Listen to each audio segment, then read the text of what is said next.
I got a lot of hate a couple days ago. Got a lot of hate from people.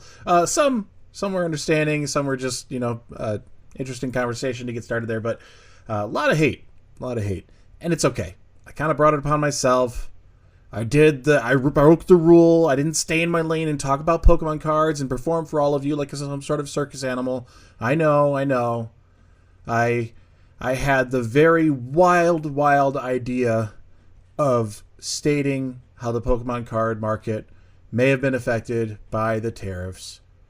So maybe instead of the hate, show a little love. Show a little love today. I'm giving away a Brilliant Stars ETB along with 5 Pokemon mystery cardlets. All you got to do is comment down below and like the video, as well as subscribe to the channel. It's very simple to be a part of it. Take that extra step because we're trying to work towards 5,000 subscribers. Once we reach that, you need to make sure that you have a comment sitting on this video here. That's the one where I'm pulling the comments from to select those winners. And I appreciate all the love you're going to show me on that, because today is going to be the I told you so video, right? My going message on that was calm down, don't freak out. Patience is key, and it will pay off. Let's dive in. In the wake of various tariffs imposed by the United States, as well as retaliatory tariffs imposed against the U.S. by the affected countries, many North America TCG retailers have recently noted that their product prices have sharply increased since the tariffs were introduced. Till yesterday, President Donald Trump announces a complete 3-month pause on all reciprocal tariffs that went into effect at midnight. With the exception of China, a stunning reversal from the president who had insisted historically high tariffs were here to stay. We don't need to go down a political avenue of this, but the tariffs were supposed to be a few outcomes. One, it was a potential for leverage to start deal making. Two, it was to actually put some sort of punishment, financial punishment, on these other countries who, in Trump's opinion and by his own words, have not been paying their part in a relationship that should go together. It should be even. If we're going to be charged a tariff, they should as well. So, fine. Leverage is the best part, or income to increase the money coming in, or to motivate companies to reimagine how they operate in the world. So there were a few different avenues you can go down and how this should work. And I know this is all very deep political stuff and ridiculous. And how come I'm not just performing for you and doing my song and dance about Pokemon cards and shiny cardboard and the wonderful Pikachus and Charizards of the world? I understand. So I get it. I am not the V rule you come and know to expect. And I will be hated for it, and that's totally fine. It doesn't really matter because I don't care. It's actually relevant to the hobby that I'm talking about. That's the whole point of the channel and those videos, the previous one and this one, talking about these tariffs. Well, guess what? This pauses all the problems that come with it. If you want to just take a look at yesterday's numbers here, Dow Jones here, just from the U.S. stock market, Dow Jones is a good indicator there. We hit an all-time low of the 36,000 points, whatever it was. Yeah, 36,700, and then we rebounded quite a bit since the announcement of those tariffs to 40,400. Now, the week's not done. There's still room to go up or down. The NASDAQ did a similar thing, rebounding. Look at that final there. Same thing on the S&P 500, and the whole story is, wow, the stock market rebounded and the 90-day pause.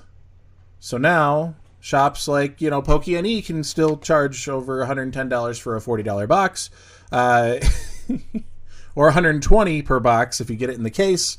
But I'm assuming that comes with the promo. I didn't really read into it. So that kind of adds up then, that's okay. No knock on Pokémon. Actually love his store, love his channel, love what he does. Same with Danny Fantup, his storefront, the Corosio shop, all right? Same thing, you got these higher prices, sure, they're higher. They have to deal with bringing it into the country. They have to deal with the risk and the overhead and then holding on to it. When sets like Journey Together come out, guess what? Battle Partners is not as exciting if you can actually get Journey Together, and all indications are the prices are favoring that possibility. So, selling it at $85 versus the $40 at MSRP, that would be MSRP in Japan. Okay, you have to now get that into the right hands so it can now move to the U.S. There's probably a little bit of markup to get there, and then dealing with getting in here, then you have the overhead. I'm sure the margins are not great. All right, let's just be realistic. The margins are probably not amazing on these recent sets or some of the big hitter sets, like Heat Wave Arena and the Glory of Team Rocket to show up soon, Terrestrial Festival, knocking it out of the park on the price there. But you get to things like at 151, he was at 150. I think right now the market's like almost 200 for that, or 160, something like that. It's kind of crazy. You can go back to older sets there in the $60 range to $50 range. Okay, cool. So if you want product to open, if you want to go somewhere, Japanese is still going to be the cheaper product. It's still going to be the better option. And it gives you a little bit of a chance to open some stuff and enjoy Pokemon a little bit. All right, so there's an option there. He has more than just Japanese on Pokeani. You can go through his shop and see English cards.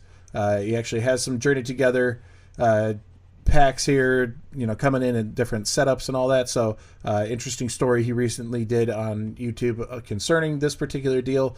So I'll leave you to go look into Brian's stuff there. Again, I do like the shop. I do like his channel, and I do enjoy all of it. It's just a couple storefronts that I know right off the rip that do Japanese cards, and just kind of relating to the fact that we're probably not going to see some crazy inflated prices here. And does that mean in 90 days, oh my gosh, the Japanese card market's going to explode? No, it doesn't. It just means there's a 90-day window now for countries that, again, we've mentioned this last time, that several have come to the table ready to go. They want to work with the U.S. and try to hash this out and find a fair deal and maneuver this a little bit more easily so we can all weather the storm together and everybody comes out on the positive side.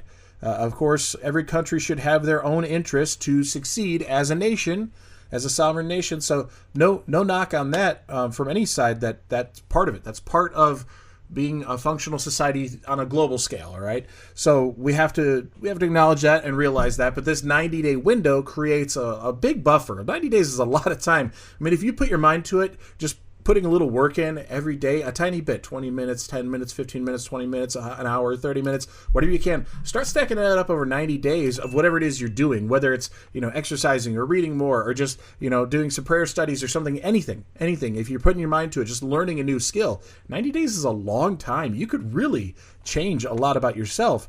Imagine what you could do in a business. Imagine what you could do on a scale of negotiating these deals. 90 days is a lot of time to be working through some of this stuff. So I don't think that it's going to be a 90-day pause and then the switch gets flipped again and we all freak out that the Japanese card market's going to explode, the Korean card market's on fire.